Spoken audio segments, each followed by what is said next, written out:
Assalamualaikum warahmatullahi wabarakatuh. Waalaikumsalam warahmatullahi wabarakatuh. Selamat pagi dan salam sejahtera bagi kita semua. Mudah-mudahan Allah memberkahi apa yang kita lakukan pada hari ini dan mencatatnya sebagai amal ibadah kita beserta keluarga besar kita. Bapak Ibu sekalian, saya sangat senang pagi ini kita ketemuan daring. Jadi ini adalah lonjakan yang luar biasa menurut saya dari setahun yang lalu. Pada saat kita akan melakukan kuliah pakar semacam ini, kita harus mempersiapkan setidaknya 1 tahun sebelumnya. Namun dengan berkah adanya pandemi ini, kita mempersiapkannya cukup singkat. Dan Bapak Ibu sekalian bisa kemana-mana, Bapak Ibu peserta juga bisa mengikuti kegiatan apapun, yang kegiatan akademik tanpa meninggalkan tempat tinggal kita. Pada hari ini adalah sesi ke-7 yang tentang visiting professor di Universitas Muhammadiyah Malang yang terkait dengan memahami UKM pada era masyarakat 5.0. Jadi kita memang memunculkan istilah masyarakat 5.0 ini agak ada perbedaannya, di mana pada masyarakat 5.0 ini kita mengikutkan keyakinan kita, keyakinan terhadap Tuhan Yang Maha Esa dalam kita bermasyarakat. Itu perbedaan yang cukup mendasar untuk masyarakat 5.0 ini. Dan pada pagi hari ini, alhamdulillah kita mendapatkan anugerah luar biasa dari 3 visiting professor. Yang pertama, saya mulai dari Bu Maya, Dr. Insinyur Maya Dewi Diah Maharani, Magister Administrasi Publik. Beliau keseharian berada di jurusan di Fakultas Teknik Lingkungan. Perbedaan dengan saya, kalau saya ilmu lingkungan, kalau Bu Maya adalah teknik lingkungan. Kemudian kepakarannya mengenai sustainability, manajemen pembangunan, dan lingkungan. Beliau cukup banyak kiprahnya, tidak saya sebutkan satu persatu di sini. Kemudian yang kedua adalah Ibu Dr. Ria Angin, MSI. Beliau dari Fakultas Ilmu Pemerintahan dan Sosial dan Ilmu Politik. Nah, beliau ini ahli untuk gender. Jadi Bapak Ibu sekalian, para peserta sekalian yang saya hormati, apabila Bapak Ibu sekalian akan melakukan penelitian gender, bisa berkomunikasi dengan Bu Ria pada saat S1, S2-nya dari UGM, S1-nya Hubungan Internasional, kemudian S2-nya Ilmu Politik, dan S3-nya di Universitas Jember untuk Ilmu Administrasi. Dan yang ketiga, ini yang paling muda, Bapak Dr. Edi ini bacanya Jusriyadi ya Pak ya? Jusriyadi ya. Jusriyadi SEMM, ini saudara dari Makassar. Dan beliau kepakarannya adalah manajemen sumber daya lingkungan, sumber daya manusia. Itu adalah 3 pakar kita pada pagi hari ini. Bapak Ibu sekalian, marilah kita mulai kuliah pakar pada pagi hari ini bagi yang beragama Islam dengan membaca basmalah bersama-sama. Bismillahirrahmanirrahim. Krisis ekonomi akibat pandemi ini memang berdampak luar biasa terhadap UMKM, yang berbeda dengan krisis yang kita alami pada tahun 98.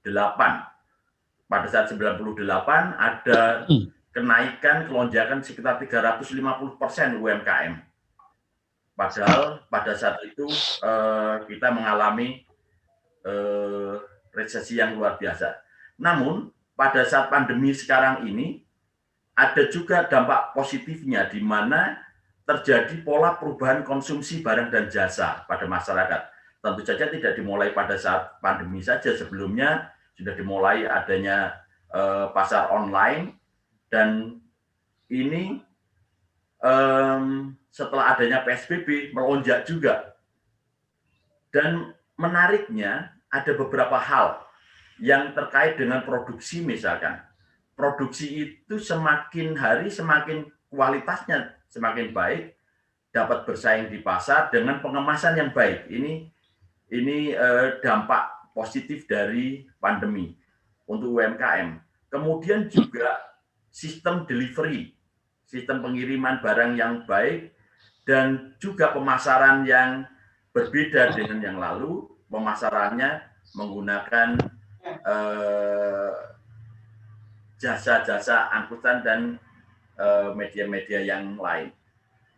Nah, pada hari ini kita akan membicarakan 3 hal itu dari pakar-pakarnya, karena 1 bapak ganteng dan 2 ibu-ibu, maka akan lebih baik kalau kita melakukan panel pada masing-masing pakar. Kami mohon waktunya sekitar 15 atau maksimum 20 menit, karena kita harus menghentikan pertemuan kita maksimum pada pukul 12 siang nanti. Dan kami mohon perkenan, yang pertama mungkin kami mulai dari Bu Ria Angin atau Bu Maya? Saya tahu Yes. Bu Ria Angin, ya. Bu Ria Angin terlebih dahulu selama 15 menit. Kalau ada perpanjangan waktu sampai 20 menit. Setelah itu Bu Maya, setelah itu Pak Edi, dan setelah pakar selesai menyampaikan materinya, kami mohon tanggapan dan saran masukan dari Bapak Ibu peserta sekalian. Begitu, kami persilahkan Bu Ria Angin. Izin share screen, Pak. Izin. Monggo. Bismillahirrahmanirrahim. Assalamualaikum warahmatullahi wabarakatuh. Waalaikumsalam warahmatullahi wabarakatuh. Maaf, sesuai kepakaran saya ingin meninjau tema kuliah pakar ini dari sisi birokrasinya, yaitu bagaimana reformasi birokrasi di era revolusi 4.0 dan society 5.0.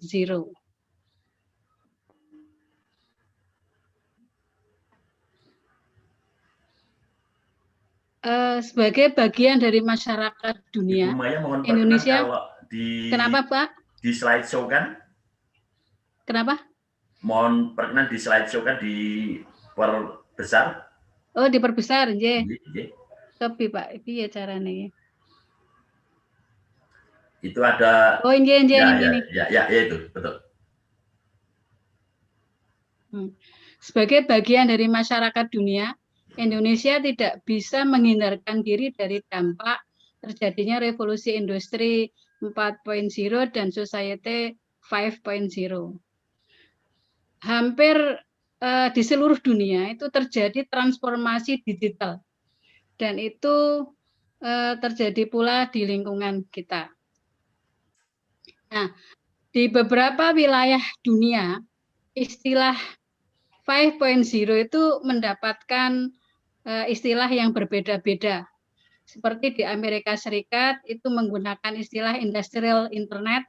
Di Asia, di beberapa negara Asia itu terkenal dengan smart cities. Kemudian China menggunakan istilah made in China 2025, dan Jepang menggunakan istilah society 5.0. Nah, kemudian transformasi digital itu meluas menjadi ini Internet of Things, kemudian artificial intelligence, robot, penggunaan robot, big data, dan blockchain.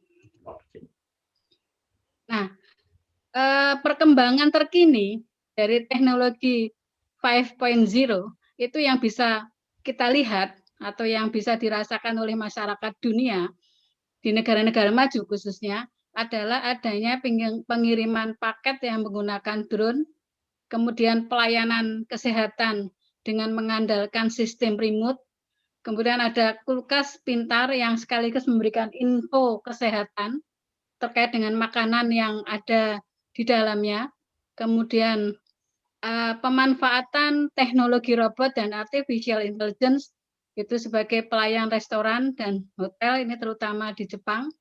Kemudian robot digunakan untuk berbagai macam kebutuhan rumah tangga. Kemudian penggunaan robot untuk sensor jalan raya, terowongan, dan jembatan. Mungkin Indonesia juga sudah menggunakan ini. Nah, tetapi dampak bagi masyarakat, khususnya di Indonesia, itu beragam. Satu di antaranya yang sampai sekarang masih menimbulkan masalah adalah berkembangnya transportasi online yang mengancam transportasi konvensional sudah terjadi di beberapa kabupaten kota.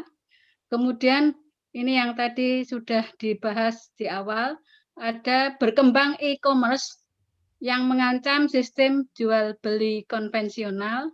Kemudian ada di beberapa wilayah di Indonesia seperti kasus yang banyak dibicarakan oleh media, yaitu adanya kesenjangan mengakses internet di berbagai daerah, di berbagai kawasan, sehingga banyak anak ya yang sekarang sekarang sekolah di rumah itu pakai internet, tetapi jaringan internetnya tidak bisa diakses.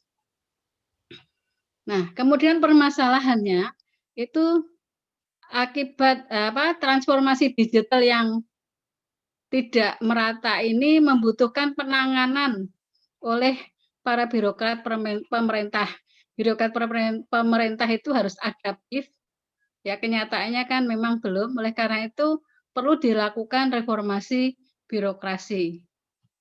Nah, sebetulnya pemerintah sudah mengeluarkan regulasi, yaitu dimulai kalau saya catat itu sudah dimulai sejak tahun 2001.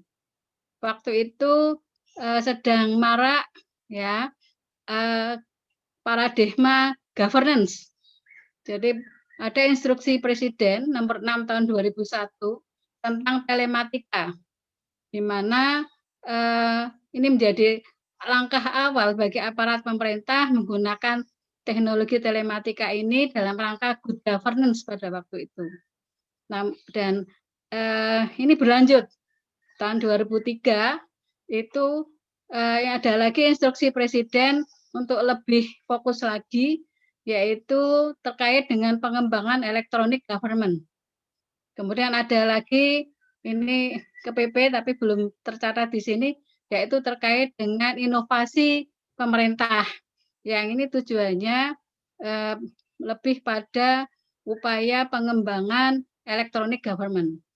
Kemudian secara khusus untuk pengembangan industri, itu pemerintah sudah mengeluarkan kebijakan, ini terutama Kementerian Industri, ya, Making Indonesia 4.0, ya, untuk yang mengarahkan menjadi roadmap perkembangan industri di Indonesia. Nah, bagaimana reformasi SDM birokrasi itu dilakukan? Ini sebetulnya ada dua. Ada reformasi yang terkait dengan SDM, kemudian ada reformasi yang terkait dengan kelembagaannya. Reformasi sumber daya birokrasi atau program Human Capital Management Strategy itu terdiri dari perencanaan, bagaimana SDM itu direncanakan, kemudian perekrutan, bagaimana SDM birokrasi, SDM pemerintah itu direkrut dan diseleksi, kemudian bagaimana kapasitasnya dikembangkan, penilaian kinerjanya, pemberian penghargaan, promosi, rotasi, dan karier, serta peningkatan kesejahteraannya. Sistem remunerasinya diatur tuh bagaimana. Ini tujuannya adalah membentuk Smart ASN tahun 2024 yang dimaksudkan agar adaptif terhadap teknologi. Nah, profil Smart ASN ini meliputi integritas. Jadi sejauh mana ASN itu berintegritas, bagaimana nasionalismenya, bagaimana dia profesionalismenya dan berwawasan global, serta menguasai IT dan bahasa asing. Jadi tidak dipungkiri bahwa banyak aparat pemerintah kita yang belum menguasai bahasa asing, khususnya bahasa Inggris. Nah, ini menjadi persoalan dewasa ini. Kemudian dia harus berjiwa hospitality, artinya pemeliharaan, berorientasi pada bagaimana ke masyarakat, berjiwa entrepreneurship, dan memiliki jaringan yang luas. Nah, Smart ASN yang tidak gagap teknologi itu memungkinkan terselenggaranya pelayanan publik pemerintah berbasis digital dan terintegrasi, sekaligus menjamin terselenggaranya sistem keamanan cyber. Jadi menghindarkan terjadinya cybercrime. Nah, sementara secara kelembagaan ini pun perlu diatur. Jadi organisasi pemerintah perlu pula adaptif, berbasis isu bersifat lintas sektoral dan responsif terhadap isu internasional. Kemudian tata kelola birokrasi juga harus inklusif dan berbasis teknologi informasi dan komunikasi. Kemudian budaya SDM yang diciptakan, jadi bagaimana kita melakukan tata kelola SDM pemerintah, itu harus kreatif, sistematik, dan proaktif dalam memberikan pelayanan publik. Ini sangat penting. Nah, perkembangan selanjutnya, masalah-masalah yang terkait dengan Society 5.0 ini tidak ada kala di masa sekarang ini saya melihat ini masih masa yang transisi, ya, belum sepenuhnya kita bisa memasuki Society 5.0 ataupun saya melihat perbedaan persoalan yang sangat mendasar dibanding Jepang yang pertama kali, sebagai negara yang pertama kali mengemukakan gagasan tentang pentingnya Society 5.0 ini. Oleh karena itu, kalau seandainya perkembangan ke depan, itu saya berpikir bahwa kemungkinan akan terjadi kolaboratif governance di antara pemerintahan-pemerintahan di Indonesia ini. Jadi kemungkinan pemerintahan itu akan terbentuk adanya kolaboratif governance yang dimaknai sebagai cara dalam memerintah di mana satu atau beberapa instansi pemerintah melibatkan stakeholder di luar lembaga pemerintah dalam pengambilan keputusan bersama yang bersifat formal, berorientasi konsensus, kemudian deliberatif merangka melaksanakan atau mengimplementasikan suatu kebijakan publik. Kemudian yang kedua, pemerintah-pemerintah itu seyogianya pula mengembangkan inovatif governance. Ya, setiap pemerintahan di masa revolusi industri 4.0 maupun society 5.0 menghadapi pesatnya laju perkembangan penggunaan teknologi informatika. Perkembangan ini menuntut setiap pemerintahan mengembangkan perilaku yang inovatif. Jika tidak, maka kita akan ketinggalan. Kemudian, yang jelas, ini penggunaan e-government governance sudah sangat perlu diperluas, ya, karena ya ini survei membuktikan ya bahwasanya Indonesia itu masih berada pada peringkat 116. Jauh tertinggal dibandingkan Thailand, Filipina, Malaysia, dan Singapura. Ya, Thailand memperoleh peringkat 177, Filipina itu di peringkat 71, Malaysia 60, dan Singapura pada peringkat ke-7. Nah, ini menunjukkan bahwa kita perlu meningkatkan penggunaan e-government governance ini. Nah, di pemerintahan desa dalam penelitian saya itu masih ada daerah-daerah atau wilayah-wilayah yang saya katakan tadi sulit untuk mengakses internet. Bahkan ada aparat yang mestinya sudah mampu menggunakan, ternyata tidak bisa menggunakan internet meskipun sudah ada peraturan yang mengharuskan penggunaan sistem keuangan desa yang berbasis pada internet. Nah, jadi misalnya salah satu kasus yang terjadi di Kabupaten Jember, ini terkait kali ini bahasan kita kan terkait dengan UMKM. Saya ingin sedikit menyinggung ini. Beberapa waktu yang lalu saya juga melakukan penelitian terkait dengan upaya pemerintah daerah meningkatkan penjualan ya produk yang dihasilkan oleh UMKM. Sudah dibuatkan web, tapi ternyata web itu tidak mampu, jadi tidak mampu meningkatkan penjualan ya, tidak mampu meningkatkan omset penjualan dari UMKM. Jadi sekedar hanya itu menampilkan profil dari UMKM, tetapi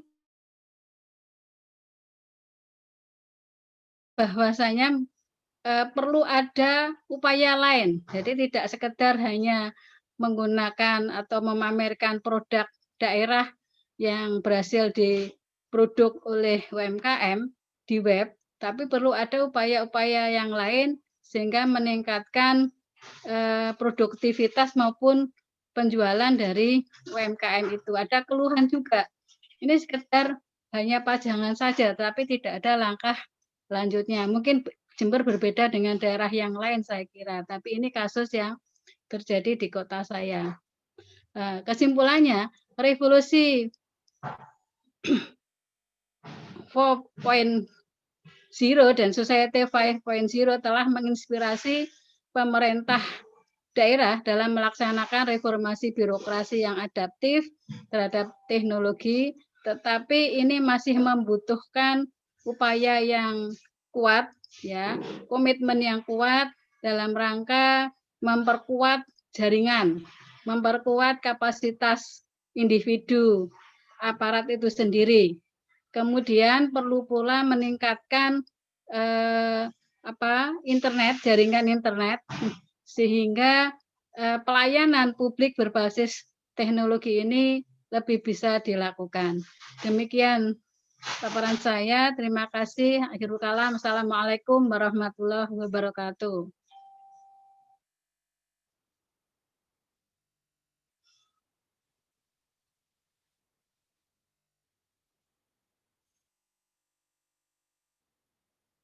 Waalaikumsalam warahmatullahi wabarakatuh. Terima kasih Bu Ria Angin.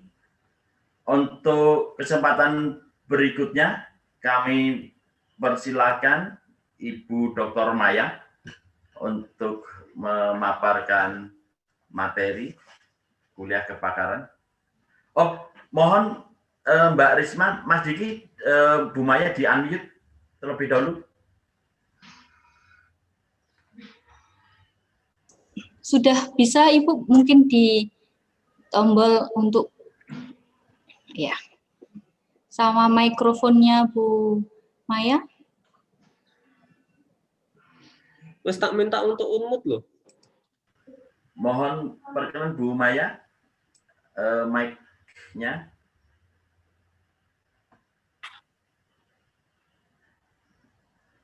Mic-nya di... sudah. Ya sudah, terima kasih. Kemudian dimohon perkenan untuk di slide, ya, slide show kan, ya sebelahnya Bu. Ya, terima kasih. Ya, oke. Assalamualaikum warahmatullahi wabarakatuh. Waalaikumsalam. Terima kasih atas kesempatannya. Ibu Maya mohon maaf. Sebetulnya materi ya. Suaranya kurang keras, mungkin agak dekat dengan. Oh, oke. Ya sudah. Sudah jelas ya. Sudah maksimal semua ini. Sudah. Ya.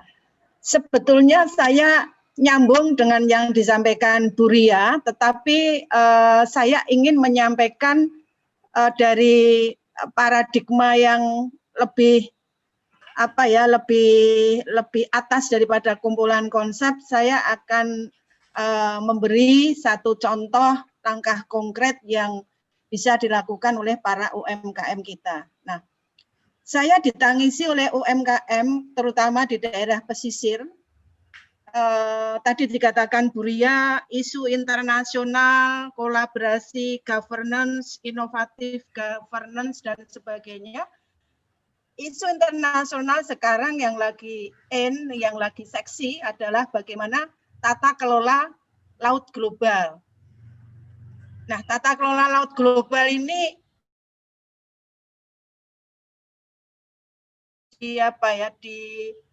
harus dipersiapkan karena akan mengganggu mata pencarian teman-teman UMKM, utamanya yang ada di wilayah pesisir. Nah, hadirnya kapal MES, di pembukaan saya, MES itu adalah Maritime Autonomous Surface Ships. Jadi kapal berlayar tanpa ada orangnya, dia jalan-jalan, dan ini ditakutkan semua akan masalah-masalah seperti lingkungan terganggu, overfishing, illegal fishing, lalu tabrakan kapal dan sebagainya. Ini yang ditakutkan atau sedang menjadi seksi, terutama 13 organisasi internasional dunia yang concern terhadap maritim. Oleh sebab itu, saya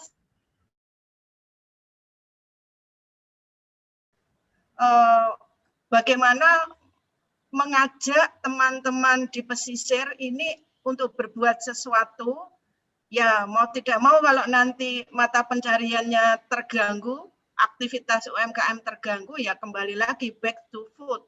Oleh sebab itu, siang hari ini saya akan share bagaimana memanfaatkan limbah tebu itu sebagai alternatif media rock wool. Rock wool ini juga sangat menyedihkan karena ini ada di alam, kalau ini diambil, dirusak dan sebagainya, sustainability juga akan terganggu.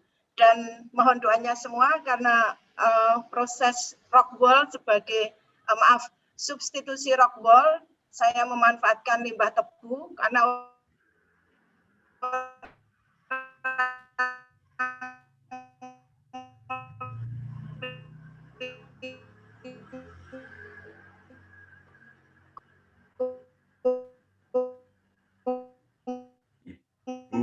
mohon maaf kok suaranya hilang ya, Ibu Maya. Di daerah saya suaranya agak hilang. Mas Diki bisa mohon bantuan? Sepertinya itu koneksi dari Bu Maya, Bapak. Oh, koneksi dari Bu Maya ya? Iya. Ibu Maya? Assalamualaikum Ibu Maya. Ibu Maya?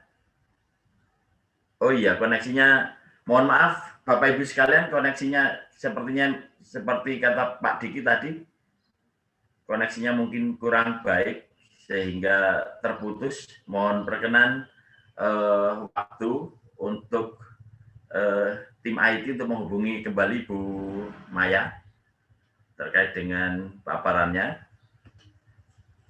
Memang tadi menarik sekali yang disampaikan oleh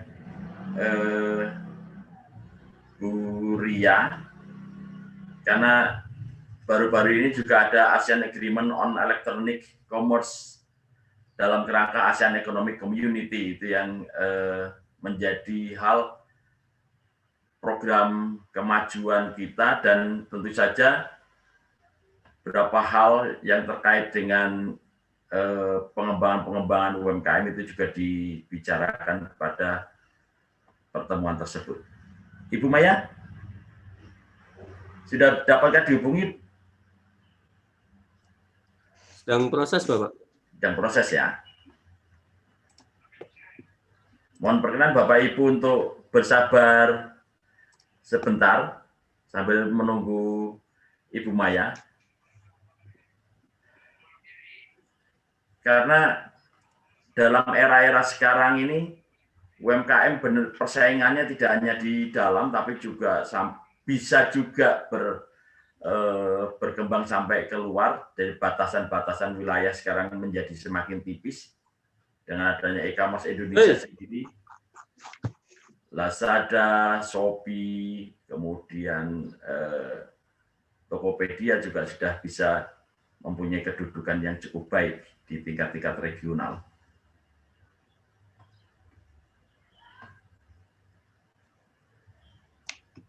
Permisi Pak Kadir. Ya. Untuk Ibu Maya sepertinya bisa dilewati dulu karena sepertinya ada kendala teknis dari Ibu Maya sendiri. Bapak Ibu sekalian, mohon perkenan Pak Edi Jusriyadi. Pak Edi. Iya. Mohon perkenan Bapak untuk memaparkan karena Bu Maya ada kendala. Baik. Mohon Ibu Nur Isma di share materinya. Sudah kirimkan ke Bu Nur Isma. Mbak Risma? Ya, Mbak Nur Isma. Silakan di share materinya.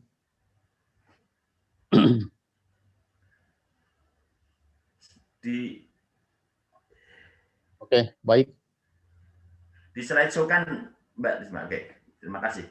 Oke, baik. Bismillahirrahmanirrahim. Assalamualaikum warahmatullahi wabarakatuh. Waalaikumsalam warahmatullahi wabarakatuh. Alhamdulillah, wa syukrillah, wa la quwwata illa billah, amma ba'd. Puji syukur kita panjatkan kepada Allah Subhanahu wa taala karena pada siang hari ini kita masih diberikan nikmat kesehatan dan kesempatan sehingga alhamdulillah kita bisa mengikuti acara kuliah pakar di mana kegiatan ini diinisiasi oleh program Pasca Sarjana Universitas Muhammadiyah Malang. Secara pribadi dan tentunya kita semua berterima kasih. Sebelum saya menyampaikan beberapa pokok pikiran terkait dengan materi kita pada hari ini, sebelumnya saya akan menyapa orang-orang hebat yang sudah bergabung di pagi menjelang siang hari ini. Yang pertama ada Pak Moderator, Pak Dr. Abdul Qadir, kemudian ada Ibu Dr. Maya, ada Ibu Dr. Ria, dan beberapa dosen yang baik mungkin dari Universitas Muhammadiyah Malang, dan Universitas Muhammadiyah Syahid Jakarta, Universitas Muhammadiyah Jember, dan beberapa dosen dari Universitas Muhammadiyah Makassar sudah ada yang bergabung pada pagi hari ini. Kemudian ada beberapa mahasiswa kami juga dari Universitas Muhammadiyah Makassar yang telah bergabung. Terima kasih. Baik, jadi tema sentral kita pada hari ini adalah pengembangan UKM dalam era Society 5.0. Berdasarkan tema sentral ini, saya mencoba melihat dalam perspektif meritokrasi human capital, pelaku UKM dalam era revolusi industri 4.0 dan Society 5.0.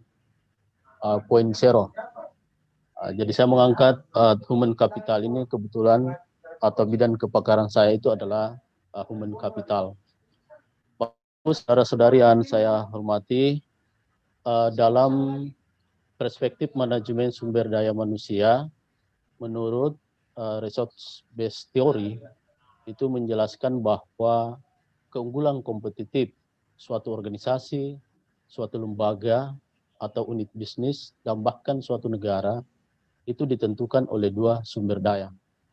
Yang pertama adalah sumber daya yang bersifat tangible resource di mana sumber daya yang bersifat tangible resource ini itu dilihat dari 2 indikator. Yang pertama adalah oleh dosen yang dapat dimanfaatkan oleh pelaku UMKM. Kemudian keempat, selain akademisi dibutuhkan juga peran serta komunitas. Ya, komunitas atau masyarakat, bagaimana komunitas ini harus mengambil peran dalam akselerasi pengembangan UKM. Kemudian yang terakhir media. Ya, tentunya media ini sangat penting, sangat berperan dalam mempromosikan dan mempengaruhi mindset masyarakat akan pentingnya pengembangan UKM. Olehnya itu, Bapak Ibu, saudara-saudari yang saya hormati, bahwa kehadiran revolusi industri ini sebagian menganggap itu akan mendegradasi peran daripada manusia. Ya, kenapa? Karena kita ini berada pada era VUCA, ya, era ketidakpastian. Banyak orang tidak pernah menduga bahwa kehadiran Gojek itu akan menggeser pemain lama. Nah, sehingga ini membutuhkan suatu pemahaman bersama bagaimana memahami revolusi industri ini secara bijak, bahwa sesungguhnya kehadiran Society 5.0 ini adalah jawaban atas kekhawatiran degradasi dan terjadinya disrupsi dalam segala dimensi kehidupan manusia. Olehnya itu dikembangkanlah Society 5.0. Nah, kalau revolusi industri 4.0 ini tumpuannya pada teknologi, maka pada Society 5.0 ini tumpuannya pada human capital. Bagaimana memanusiakan manusia sebagai rahmatan lil alamin, sehingga manusia ini bisa melaksanakan kegiatan-kegiatan sosial, manusia ini bisa menjalankan kehidupan dengan mudah. Nah, sehingga sebagai kesimpulan dari materi ini, bahwa UKM atau UMKM ketika ingin mampu survive dalam era revolusi industri 4.0 dan society 5.0, maka pelaku UKM harus memiliki interpersonal skill. Pelaku UKM harus mampu menjual ide. Pelaku UMKM harus mampu menjual data. Pelaku UMKM harus mampu membangun jaringan dan kerjasama. Sehingga diharapkan dengan upaya-upaya yang dilakukan oleh pemerintah dengan kolaborasi pentahelis, maka UKM ini tidak tertinggal dan terus berkembang pada era revolusi industri 4.0. Sehingga saya memprediksi bahwa pada era revolusi industri 4.0, maka yang akan menjadi market leader itu akan dikuasai oleh kaum milenial. Nah, kaum milenial sebenarnya bukan persoalan umur, ya, tapi saya memahami kaum milenial ini persoalan karakter. Mungkin ada yang muda akan tetapi tidak melek teknologi, ada yang mungkin generasi baby boomers akan tetapi dia sangat melek dengan teknologi dan memiliki inovasi-inovasi, maka itu bisa dikategorikan sebagai milenial. Ya, jadi intinya milenial itu adalah suatu pemikiran yang selalu ingin berubah, selalu ingin melakukan sebuah inovasi. Nah, sebagai kesimpulan, mungkin nanti kita akan diskusikan karena waktu di Makassar ini sudah hampir masuk waktu salat zuhur, sehingga mungkin saya akan persingkat. Kesimpulan yang pertama, dalam era revolusi industri 4.0, milenial akan menjadi generasi yang akan memegang kendali bisnis dengan mengadaptasi perkembangan teknologi informasi. Akan berkembang startup bisnis yang inovatif. Kemudian kedua, untuk dapat tetap survive dalam persaingan bisnis, maka pelaku UKM harus memiliki interpersonal skill dalam hal kemampuan menjual ide, menjual data, bekerja sama, dan membangun networking atau jaringan. Kemudian ketiga, kehadiran teknologi hanya semata-mata untuk membantu manusia, bukan untuk mendegradasi manusia, peran manusia dalam menjalani aktivitas, memenuhi kebutuhan, dan menjamin keamanan agar kehidupan manusia lebih makna. Saya kira itu menjadi 3 kesimpulan utama dalam penjelasan atau materi yang saya sampaikan pada hari ini. Mudah-mudahan kita siap untuk memasuki era society 5.0, karena kita ini sekarang sudah berada pada era revolusi industri 4.0, sehingga konsep society 5.0 ini harus kita banyak diskusikan dalam kegiatan kajian-kajian ilmiah. Baik, saya kira demikian Pak Abdul Qadir, karena mengingat waktu, mungkin akan dilanjutkan nanti pada prosesi diskusi, atau mungkin ada tambahan-tambahan dari Bapak Ibu peserta yang hadir pada kesempatan hari ini. Terima kasih. Billahi bisabil haq, fastabiqul khairat. Assalamualaikum warahmatullahi wabarakatuh. Waalaikumsalam warahmatullahi wabarakatuh. Terima kasih sekali Pak Edi atas paparannya. Jadi penekanan-penekanannya benar Pak Edi bahwa interpersonal skills dan data itu menjadi poin-poin utama dalam pengembangan yang akan datang. Berikutnya, monggo Ibu Maya, apakah mau share sendiri atau dibantu Mbak Risma? Alhamdulillah. Karena alhamdulillah, saya mohon maaf Bapak Ibu sekalian, tadi lampu mati dan baru menyala mungkin sekitar 2 menit yang lalu. Jadi ada kendala-kendala teknis. Kami persilakan Bu Maya. Tadi ada kendala suara Bu Maya, kami mohon mungkin nanti kalau ada kendala saya sampaikan ke Ibu lagi. Terima kasih. Monggo Bu Maya. Matur nuwun, saya akan persingkat slide saya. Tadi di pembukaan sebetulnya PR Industri 4.0 masih belum selesai dengan hadirnya Mas tadi. Nah, di sini saya akan memperkenalkan UMKM, tapi saya membayangkan UMKM itu harus milenial, UMKM yang di bidang food. Dan dalam hal ini saya perkenalkan yang namanya media tanam, karena saya harus mempercepat juga karena waktu ya. Rockwool ini bagi orang lingkungan akan merusak lingkungan. Karena rockwool sebetulnya bisa diganti, disubstitusi dengan yang namanya limbah tebu. Nah, ini inti dari materi saya, dan ini juga saya mengajak kaum milenial untuk terus berinovasi bahwa yang pertanian yang konteksnya itu kotor dan sebagainya kita buat sebagai konteks dengan teknologi yang bisa tepat guna, tapi dia mempunyai kontribusi terhadap kerusakan ekosistem. Ya, ini sekedar perkenalan rockwool. Dia berupa mineral fiber, dipakai sebagai tanaman hidroponik sangat bisa. Dan saat ini saya sedang proses bagaimana membuat parameter-parameter dari limbah tebu ini mendekati dari rockwool yang sesungguhnya. Dan saya kaget juga industri ya, atau pabrik satu-satunya rockwool itu ada di Malang, cuman ditelusur agak susah Pak. Jadi kalau Pak Abdul Qadir ketemu, saya kepingin komunikasi, karena semakin banyak diambil dari alam, semakin rusak juga lingkungan. Demikian, ini hanya perkenalan rockwool. Slide-nya nanti bisa dibagi kepada mahasiswa atau kepada yang membutuhkan. Tetapi yang ingin saya sampaikan terkait dengan era 5.0 dan background saya sebagai orang lingkungan yang harus terus menjaga sustainability, karena sustainability itu ada 3 konsep, ada 3 yang wajib kita ingat. Yang pertama, tetap kualitas hidup kita meningkat, tetapi harus menggunakan sumber daya atau resources yang hemat.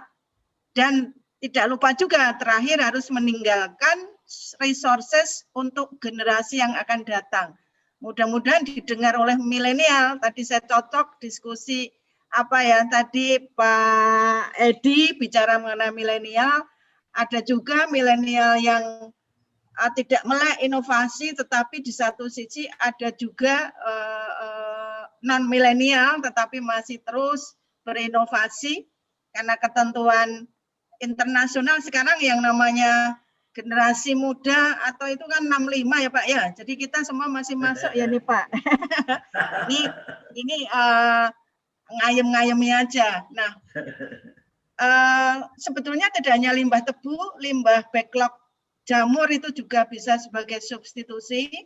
Tapi intinya saya mengajak UMKM petani supaya lebih keren sebutannya, bukan petani, tetapi dia UMKM di bidang food.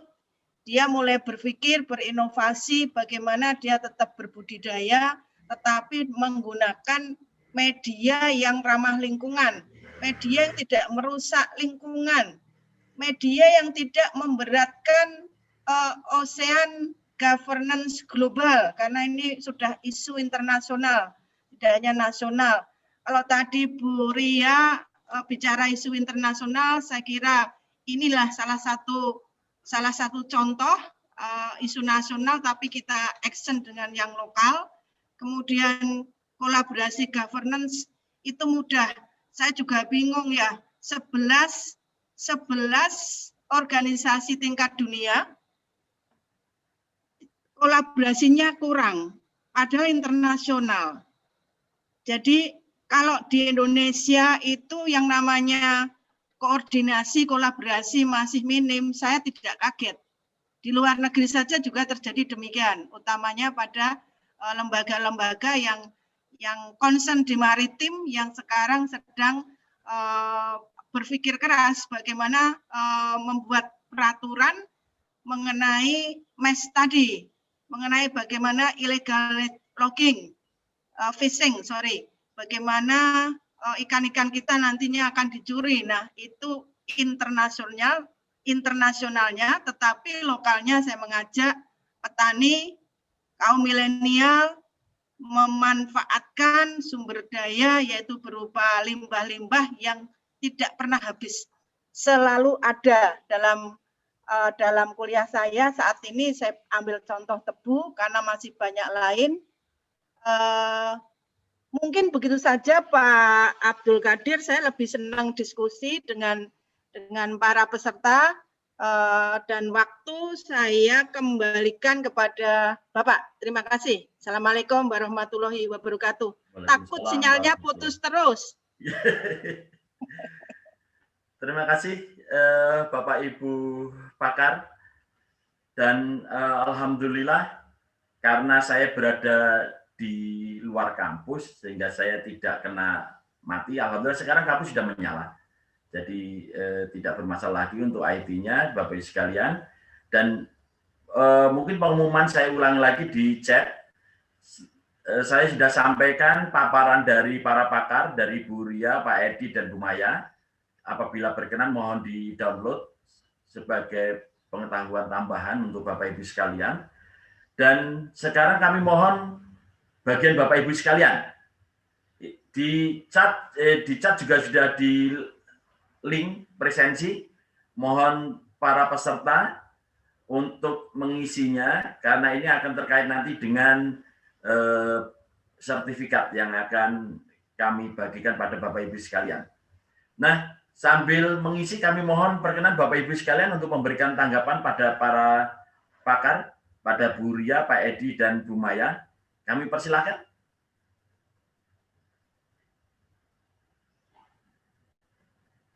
Monggo. Bapak Ibu sekalian, karena ada 3 hal yang berbeda terkait dengan ini. Bu Rahmadani mau bertanya, kami persilakan.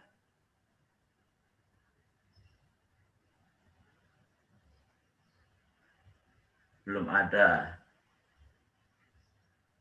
Silakan Bapak Ibu sekalian yang berkenan memberikan pertanyaan pada para ketiga pakar.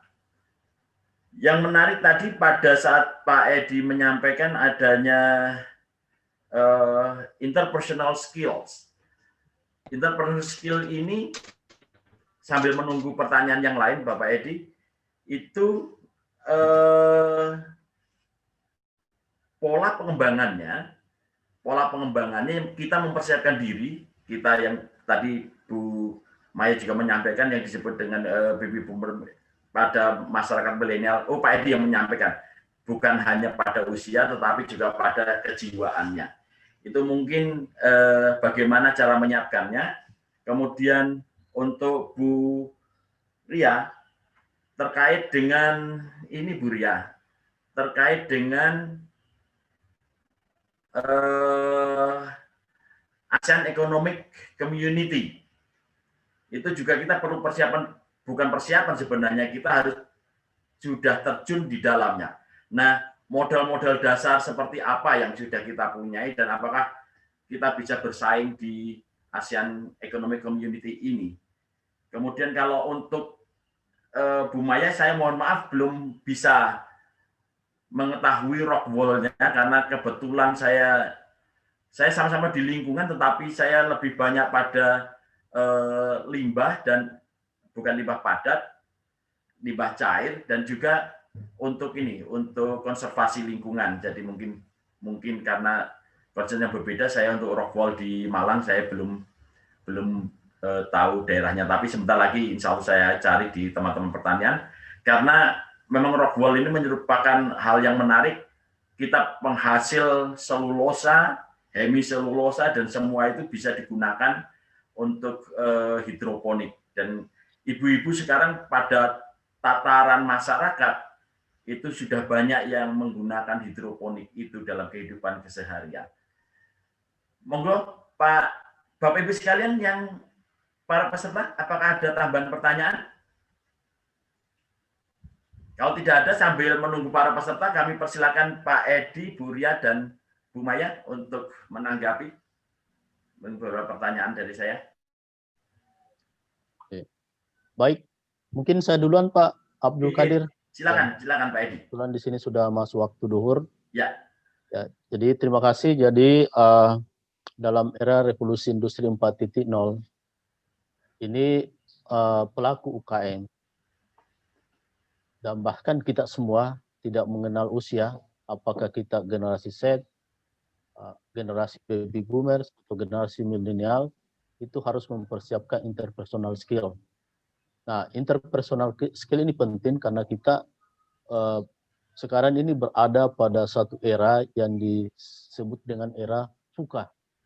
Nah, era VUCA ini adalah suatu era ketidakpastian. Nah, sehingga kita harus mampu melakukan adaptasi terhadap perubahan-perubahan teknologi. Nah, kalau contoh untuk bidang bisnis, Gojek itu kita tidak pernah memprediksi, tidak pernah menduga akan menggeser pemain lama. Ini suatu inovasi, suatu ide yang mungkin sebagian orang menganggap bahwa ini ada ide gila, tidak mungkin akan terjadi. Akan tetapi seiring dengan perkembangan dan kebutuhan, ternyata Gojek saat sekarang ini menjadi tren. Generasi milenial itu banyak yang tidak mau membeli mobil. Kenapa? Karena menganggap bahwa dengan menggunakan handphone hanya mengeluarkan berapa rupiah, saya bisa gonta-ganti mobil. Ya, dan ternyata di dalam driver Gojek itu banyak orang-orang berpendidikan. Ya, sehingga saya ketika saya kuliah di Surabaya, saya kebetulan alumni Universitas Airlangga Surabaya, itu saya punya langganan, ternyata dia adalah S2 di Universitas Airlangga Surabaya. Kemudian saya banyak bercerita, mendapat ilmu dari mereka, hanya membayar sekitar 15.000. Itu kita dapat ilmu. Nah, Bapak Ibu sekalian, jadi baik generasi milenial maupun generasi baby boomers, kita harus mempersiapkan interpersonal skill. Nah, interpersonal skill ini bisa kita lakukan secara mandiri, bisa juga dengan mengikuti berbagai kegiatan-kegiatan. Apa sih yang kita cari sekarang? Ada semua di Google. Nah, jadi ini tergantung kemauan daripada kita untuk berubah. Dan ini harus kita, tidak boleh tidak, harus melakukan perubahan, penyesuaian dengan adaptasi teknologi. Karena kalau maka kita tidak melakukan perubahan, maka kita akan tertinggal. Kita akan tertinggal dari perkembangan teknologi yang ada. Intinya, mungkin ini sekedar bercanda bahwa generasi milenial itu ketika handphonenya ketinggalan di rumah, maka dia akan stres. Kenapa? Karena di situ banyak hal yang informasi yang bisa dia dapatkan.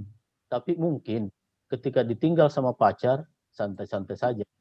Ya, kan banyak, yang penting handphone ada, banyak nomor lain yang bisa dihubungi. Nah, saya kira sekarang ini kan kita terkadang ketika lupa handphone pusing, stres. Tapi kalau lupa dompet ya santai saja. Saya kira itu, Bapak Ibu, terima kasih. Jadi mungkin setelah ini saya izin Pak karena sudah masuk waktu salat di. Terima kasih Pak Abdul Qadir. Terima kasih Pak Edi. Jadi jangan lupa kalau ke mana-mana Pak Edi, handphonenya nanti bisa digunakan untuk macam-macam. Oke, terima kasih Pak Edi. Bu Ria. Mohon diulangi Pak, pertanyaannya tadi nggak jelas tadi. Persiapan ini Bu, persiapan sebenarnya pada saat kemarin itu kan ada ASEAN Agreement on Electronic Commerce. Yeah. Nah, itu untuk mendukung ASEAN Economic Community. Yeah. Apakah dalam kondisi real, kondisi sekarang ini, kita itu sudah siap ataukah ada hal-hal yang perlu kita kejar? Ibu Iya, yeah, Pak, mohon maaf. Pertanyaan untuk Pak Edi itu ada pertanyaan dari Bu Rahmadani, itu terkait dengan interpersonal skill juga Pak. Monggo Bu Ria. Yeah, terima kasih Pak Abdul Qadir. Perlu saya sampaikan bahwasanya bagi saya yang penting itu regulasi Pak. Jadi karena saya orang pemerintahan, dari ilmu pemerintahan, kalau regulasinya sudah dibuat, apapun yang kita lakukan itu akan bisa terlaksana. Nah, sementara ini regulasi pemerintah itu belum sampai pada pengaturan yang memberi perlindungan kepada masyarakat yang terpinggirkan. Jadi seperti ini, yang kasus-kasus hancurnya toko-toko retail yang konvensional, Pak. Kalah dengan toko-toko yang ada AC-nya, yang nyaman. Nah, ini kan kasihan juga. Sementara masyarakat kita itu kesenjangannya sangat tinggi. Jadi walaupun ada agreement di antara negara-negara di tingkat Asia Tenggara misalnya, pemerintah tetap harus berorientasi pada bagaimana perlindungan kepada pedagang kecil. Pedagang-pedagang yang selama ini itu sudah kalah, Pak. Nah, ini harus dipikirkan. Nah, di samping itu, jadi sementara ini tadi saya sudah membuka data, ada sekian ribu desa, sekian ribu titik desa di Indonesia yang belum bisa mengakses internet. Nah, ini kalau misalnya kemudian kita sudah memasuki society 5.0, maka yang harus dipikirkan adalah bagaimana nasib masyarakat yang ada di pinggir-pinggir ini. Mereka pun toh harus dipikirkan. Mereka adalah warga masyarakat yang turut membangun bangsa ini. Itu yang saya pikirkan, Pak. Jadi harusnya orientasi pemerintah selain pada upaya untuk bisa sejajar dengan negara-negara yang sekarang sudah memasuki revolusi 4.0 maupun 5.0, tetap harus berpikir pada bagaimana kepentingan masyarakat banyak. Saya kira ini amanah undang-undang juga, Pak ya. Amanah undang-undang, amanah Pancasila, amanah NKRI, itu yang harus kita pikirkan bersama. Jadi harus dihidupkan dulu internetnya, disadarkan dulu masyarakatnya, dibuat melek literasi teknologi informatika, baru kemudian kita pelan-pelan berdiri sejajar dengan negara-negara lain di dunia. Saya kira begitu Pak jawaban saya. Terima kasih Bu Ria. Bu Maya, monggo mungkin keterangan rockwool untuk kans dikembangkan di Indonesia karena rockwool yang ramah lingkungan tentu saja Ibu ya. Jadi yang Bu Maya maksudkan rockwool yang ramah lingkungan, kemudian mungkin ada beberapa hal yang bisa dikembangkan begitu. karena ini kaitan antara media juga dengan kelembapan dan juga mungkin juga ada nutrisi-nutrisi yang perlu dipersiapkan pada Rockwool tersebut. Kami persilakan Bu Maya. Saya kolaborasikan dengan tadi pertanyaan dari Bapak juga kepada dua narasumber, Pak Edi dan Bu Ria. Yang jelas kata kunci dari UMKM itu dua, yaitu kolaborasi dan tracer. Kolaborasi jangan dibayangkan kolaborasi antar generasi yang sama, milenial. Tetapi yakinlah bahwa kolaborasi dengan yang senior itu juga jangan dilupakan. Karena ada pengalaman yang tidak didapat ketika masih milenial. Dan pengalaman itu adalah treasure, harta karun.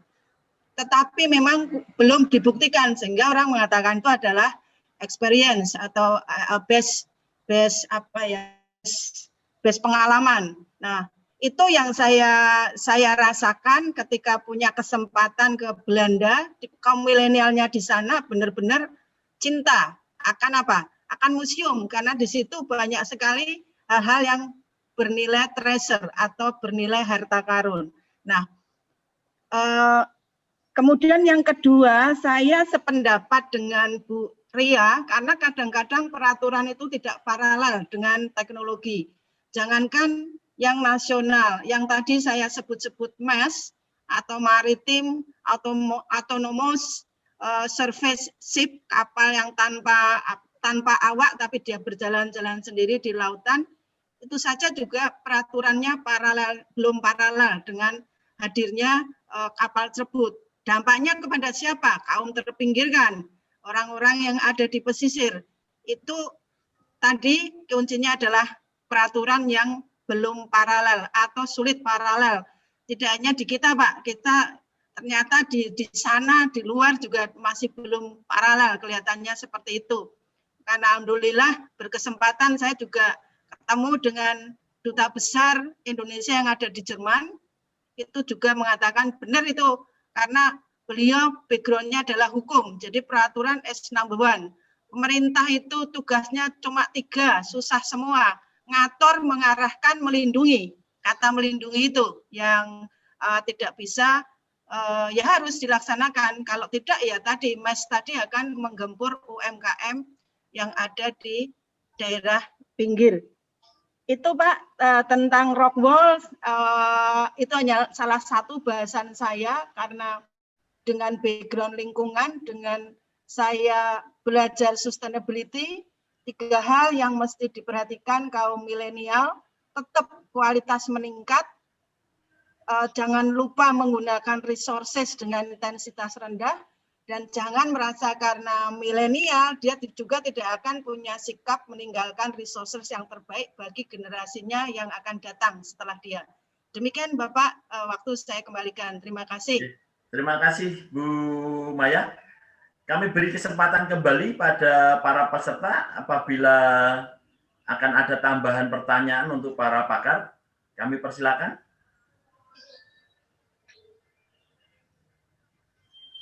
Oke, sepertinya tidak ada. Bapak Ibu sekalian, terima kasih sekali atas perkenannya untuk berbagi ilmu pada kesempatan sesi 7 kuliah pakar di Pascasarjana Universitas Muhammadiyah Malang. Mudah-mudahan sekali lagi bahwa semua yang hadir di sini Allah beri keberkahan dan juga dicatat oleh Allah sebagai amal ibadah kita pada Allah Subhanahu wa taala. Amin. Bapak sekalian, untuk sebelum mengakhiri ini, kami mohon perkenan Bapak Ibu sekalian untuk menghidupkan video. Kita akan sesi foto pada masing-masingnya untuk kepentingan dokumentasi, karena di sini ada sekitar 135 peserta, sekarang menjadi 132 peserta. Kami mohon perkenan Bapak Ibu sekalian untuk menghidupkan video. Kita akan sesi foto per blok. Iya, Pak. Oke. Mohon perkenan Bapak Ibu sekalian, saya foto untuk sesi yang pertama. request duduk dekat Bu Ria nggak bisa ya Pak? Karena masing-masing Bu Ria, Bu Maya itu pada masing-masing laptop akan berdekatan. Nanti stop. Bapak Ibu mohon perkenan untuk lembar pertama. 1, 2, 3. Oke. Kemudian terima kasih untuk lembar pertama.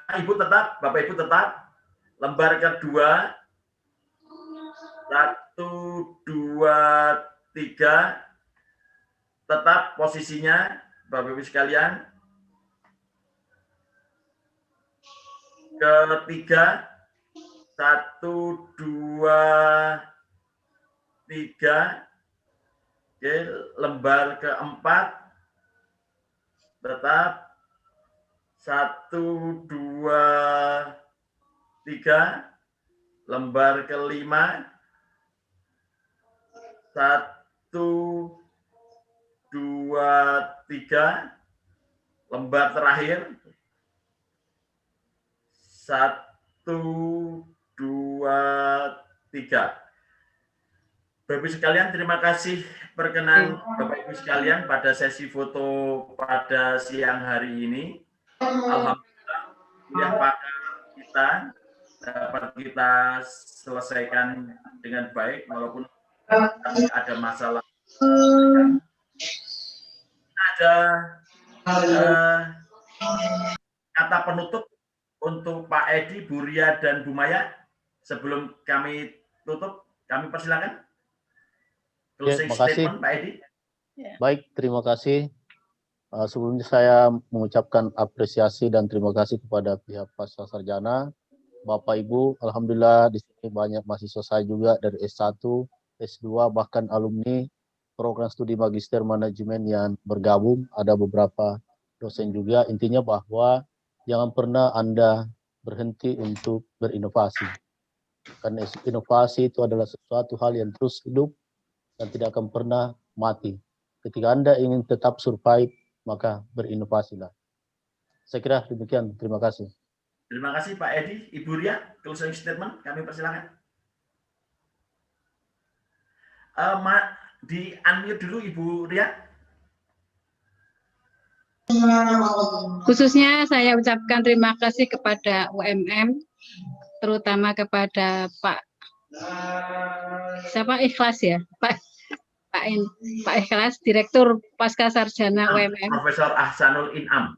Oh, Ahsanul Inam, Pak Ahsanul Inam. Terima kasih atas dukungannya dan kesempatan yang diberikan pada saya dan semua teman-teman yang hari ini maupun hari-hari berikutnya dan yang telah mengikuti program ini. Mudah-mudahan program ini sesuai dengan harapan kita semua bisa berhasil dengan baik dan mengantarkan kita semua untuk masyarakat. Saya kira ilmu kita itu ilmu untuk umat.